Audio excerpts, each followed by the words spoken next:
timnas Sinteyong yang fokus pada fisik pemain.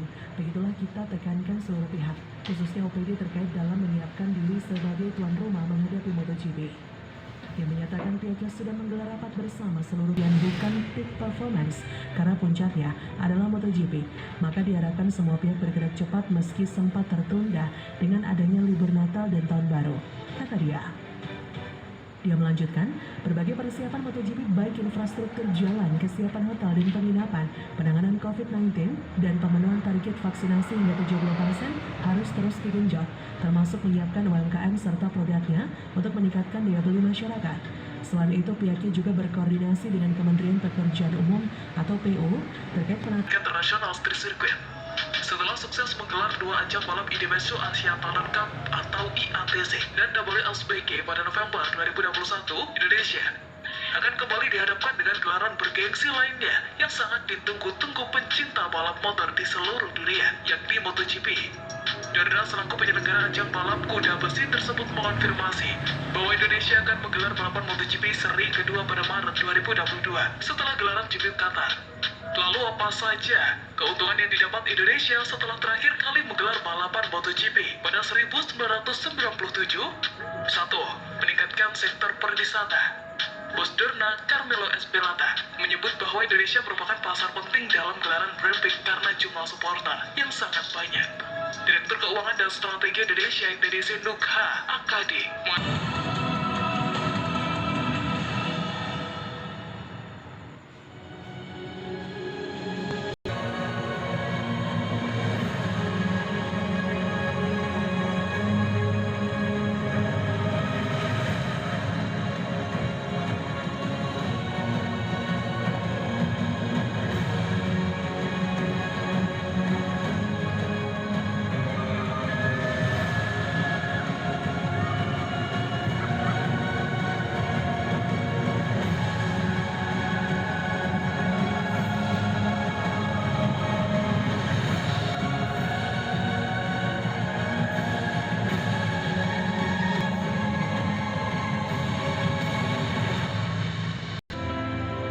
Semilir angin sejuk menyapa saya saat kali pertama memijakkan kaki di tanah Sembalun.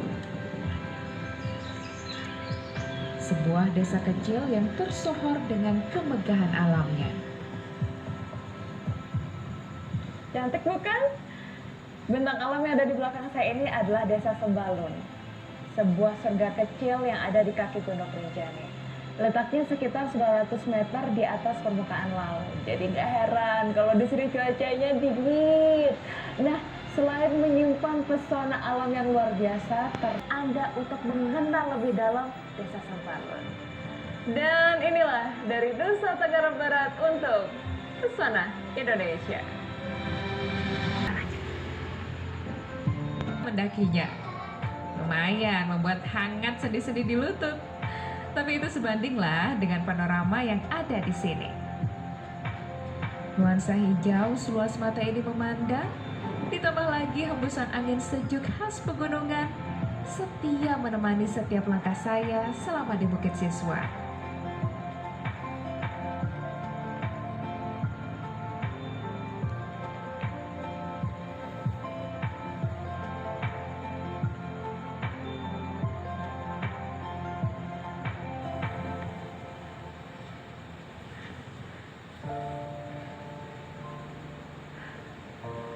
Nah, kenapa namanya Bukit Siswa? Karena Bukit Siswa ini juga dijadikan sebagai tempat untuk take off para layang di Desa Sembalun. Dan di bukit inilah para siswa-siswa yang akan menggeluti dunia para layang akan dilepaskan.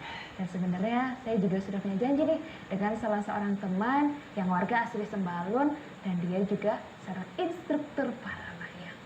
Kita ke sana.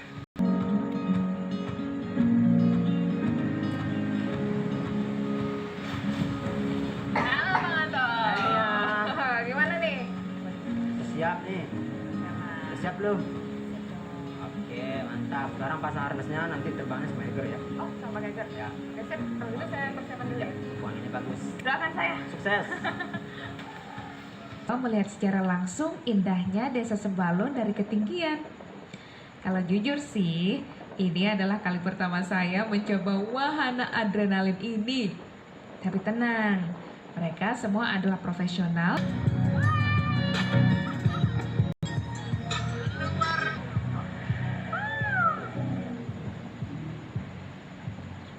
Jika cuaca cerah dan tak tertutup kabut, dari atas sini kita bisa menyaksikan megahnya Gunung Rinjani dengan sensasi yang berbeda seperti ini.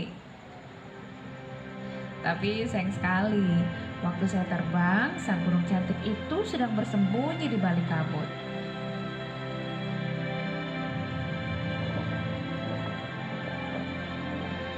Siapa sih yang tak pernah bermimpi terbang melayang di atas awan bagai peri bersayap yang selalu ada dalam dongeng sewaktu saya kecil dulu? Awalnya sih saya nervous, takut juga sih.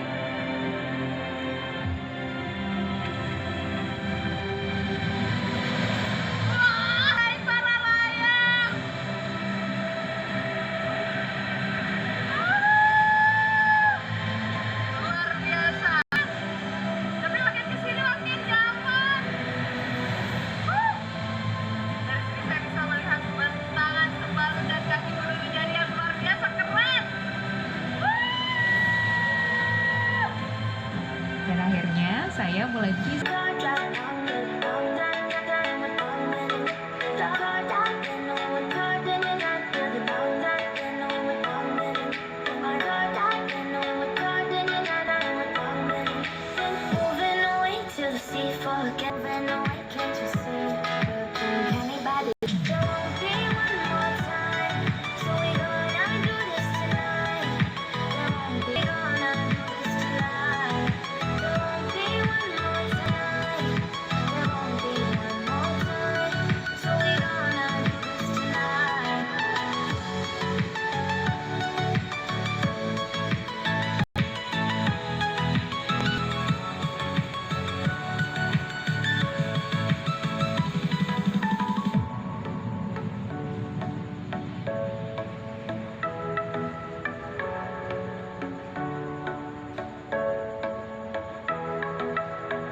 off your seat, clap your hands to the beat, grab your champagne glass tonight. We toast to freedom in the Caribbean, in the Caribbean,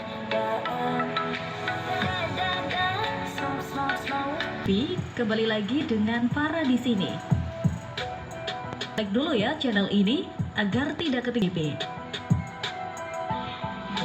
Sirkuit Mandalika akan menjadi tuan rumah MotoGP 2022 di bulan Maret 2022. Sebelumnya di sirkuit ini juga akan digelar tes pramusim pada 11 sampai 13 Februari 2022. Untuk menghadapi event besar tersebut saat ini sirkuit Mandalika mengalami perbaikan baik di dalam maupun di luar sirkuit. Kementerian Pekerjaan Umum dan Perumahan Rakyat melakukan beautifikasi 3 bundaran yang menyambung jalan bypass Biza Mandalika. Di sana kita percantik juga dan sudah mulai dikerjakan, kata Kepala Dinas Pekerjaan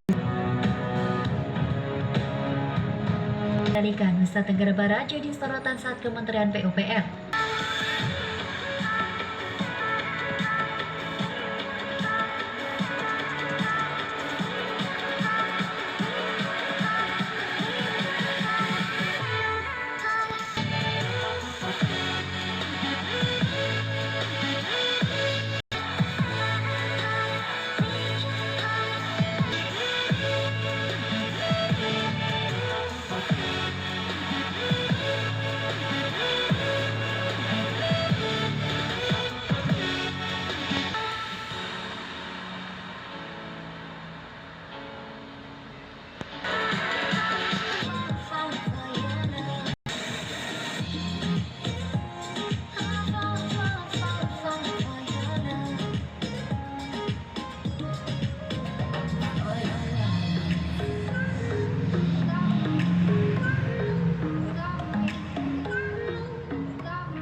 di kawasan Desa Timbanu, Kecamatan Pringgasela. Sebelum lanjut tonton video ini, seperti biasa, simak intro berikut ini ya. Bam!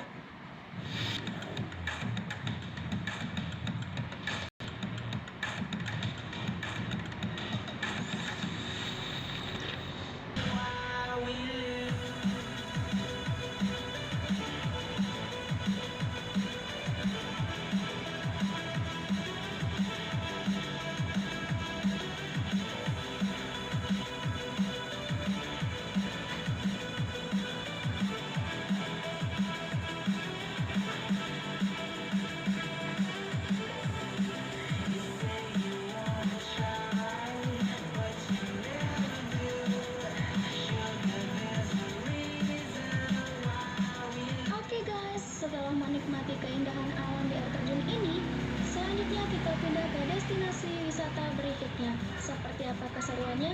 Ikutin terus ya.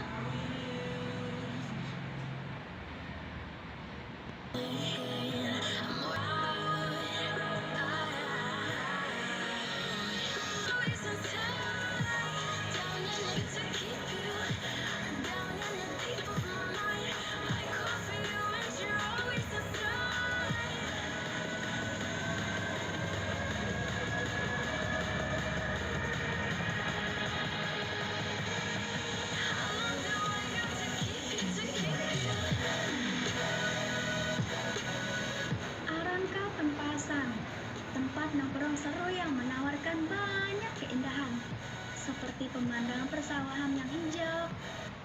Dan tak kalah juga, tempat ini menyediakan spot foto yang unik di beberapa titiknya, yang membuat orang-orang tidak akan melewatinya di hari libur, karena tempat ini begitu nyaman dan indah.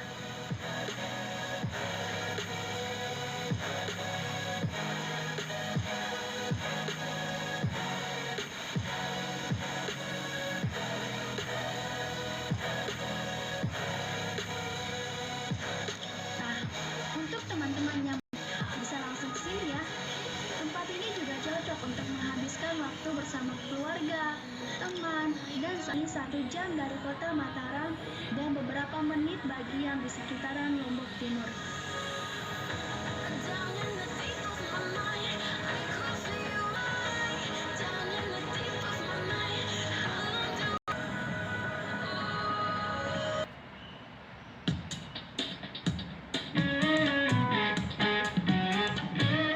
Assalamualaikum Sobat PKS TV, jumpa lagi dalam pesona Lombok Sumbawa.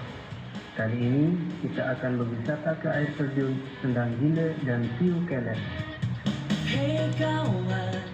Air terjun Kabupaten Lombok Utara, Provinsi Nusa Tenggara Barat. Jaraknya kurang lebih 70 km dari kota Mataram. Pemandangan air terjun yang ada di depan kita. Air terjun ini sering juga disebut oleh penduduk setempat sebagai batu kau atau batu kerbau. Menurut cerita rakyat setempat, dulu Sendang Gile adalah tempat para bidadari mandi ketika turun ke bumi. Wow, seperti di dongeng-dongeng kayaknya. Namun, ada juga yang berpendapat bahwa nama ini berasal dari seseorang yang menemukan air terjun ini secara tidak langsung saat memburu singa yang masuk ke hutan setelah mengacaukan sebuah kampung. Penduduk kampung setempat menyebut singa yang mengacaukan kampung itu dengan sebutan Sengan Gile. Nah, pelafalan inilah yang lambat laun berubah menjadi Sendang Gile.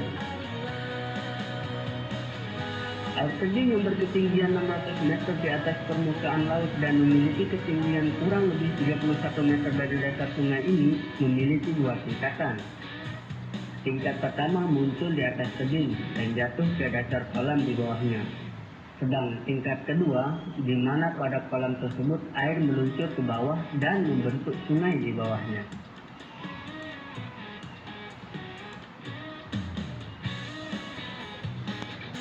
Karena kita mau ke View Kelet, maka kita ambil jalan sedikit. Yap. Kelet berada di atas air terjun Sendang Gile. Untuk mencapainya, kita harusnya terdapat sungai kecil dengan aliran yang sangat tenang.